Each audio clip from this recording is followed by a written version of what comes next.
Bonjour à tous et bienvenue dans cette nouvelle vidéo de FootXFoot. Le tirage au sort de la phase de groupe de la Ligue des Champions, effectué jeudi dernier, n'a pas épargné les représentants français. Le Real Madrid devra en effet affronter l'Olympique de Marseille ainsi que l'AS Monaco, respectivement les 16 septembre et 20 janvier.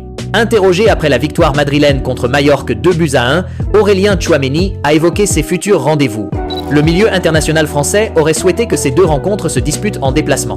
Lorsque j'ai découvert le tirage, j'étais heureux à l'idée d'affronter des clubs français.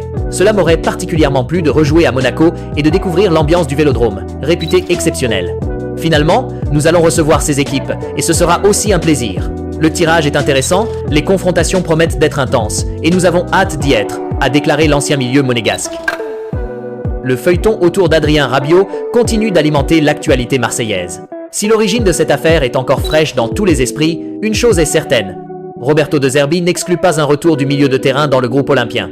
On était déçus après Rennes, c'est normal. Deux coéquipiers mis à l'écart, beaucoup de déceptions sur comment la situation a dégénéré. Ce n'était pas à cause de nous. Mais je pense aussi, et je le répète, si on a envie de faire un pas en arrière avec humilité comme je l'ai suggéré avec Adrien, les choses peuvent se reconstruire.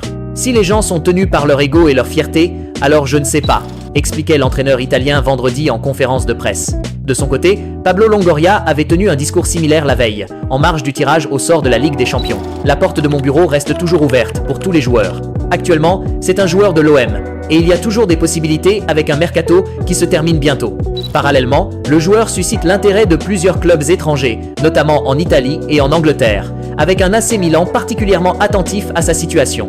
D'après RMC Sport, l'OM maintient fermement sa demande de 15 millions d'euros pour libérer son milieu international dont le contrat expire dans un an. Une partie de cette fermeté s'expliquerait par une clause spécifique. Rabiot toucherait environ 30% du montant de son transfert, soit près de 4,5 millions d'euros en cas de vente à 15 millions. Cet accord, négocié lors de sa signature afin de compenser des sacrifices salariaux, pèse désormais lourd dans les finances marseillaises. Toujours selon RMC Sport, une autre option s'offre aux joueurs, invoquer la jurisprudence Lassana Diarra. Cette disposition lui permettrait de résilier son contrat tout en percevant l'intégralité de son salaire restant. Dans ce cas, Rabiot pourrait obtenir facilement un certificat international de transfert, l'OM l'ayant officiellement inscrit sur la liste des transferts, et rejoindre un autre club tout en continuant de toucher son salaire marseillais. Même si cette possibilité reste peu probable, la tension actuelle entre les deux parties ne permet pas de l'écarter totalement. Une chose est sûre, le feuilleton Rabiot est loin d'avoir livré son épilogue. L'Olympique de Marseille poursuit son mercato estival à un rythme effréné. Après avoir officialisé les arrivées de Pierre-Emerick Aubameyang, Igor Paixão, Timothy Weah, Ahmed Traoré, Angel Gomes, CJ Egan Riley ou encore Facundo Medina, le club phocéen a choisi de renforcer son milieu de terrain dans les dernières heures de la période des transferts. Alors que le dossier Adrien Rabiot reste en suspens, les dirigeants olympiens ont trouvé une alternative du côté de la Bundesliga. Si la piste d'Ani Ceballos n'a pas abouti, l'OM a conclu l'arrivée d'Arthur Vermieren, encore sous contrat avec le RB Leipzig jusqu'en juin 2029.